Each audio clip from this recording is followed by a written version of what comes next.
Now, the Indian Army in its statement used the word dissuade and categorically said that they did not fire a single shot. It was only the Chinese who did the firing. So how did the Indian Army actually dissuade the Chinese when they were trying to dislodge the Indian post? I want to decode for you what the word dissuade means in this context.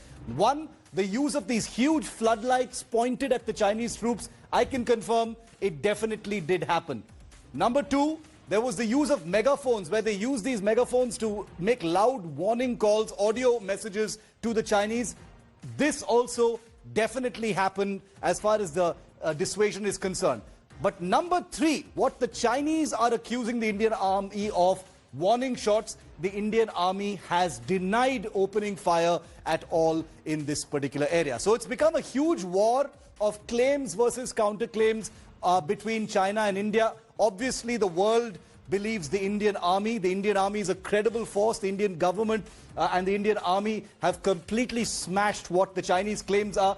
Number one, take a look at how the Indian Army has smashed the Chinese claims. Number one claim, Indian troops crossed the LAC. No, we haven't. We haven't crossed the line of actual control anywhere. So what are you getting so hecked up about? Chinese claim number two, Chinese troops tried to negotiate. Amazing, you know, nice hunky-dory, trying to negotiate. Complete nonsense, says the Indian Army. The Chinese troops tried to close in, which is a hostile maneuver. Number three, Indian troops fired warning shots. Like I said, the Indian Army has categorically denied that it fired any shots, but only used dissuasive tactics. Chinese claims outrageous actions by Indian troops.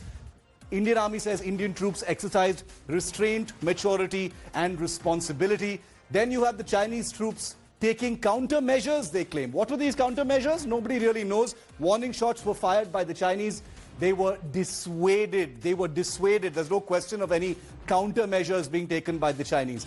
That's for their domestic audiences. Chinese claim Indian Army provoking actions at the line of actual control. And here's the Indian Army's message that has really stung the Chinese. China is misleading its domestic and international audiences. So those are the big claims and counterclaims between China and India. Now, as we continue to talk,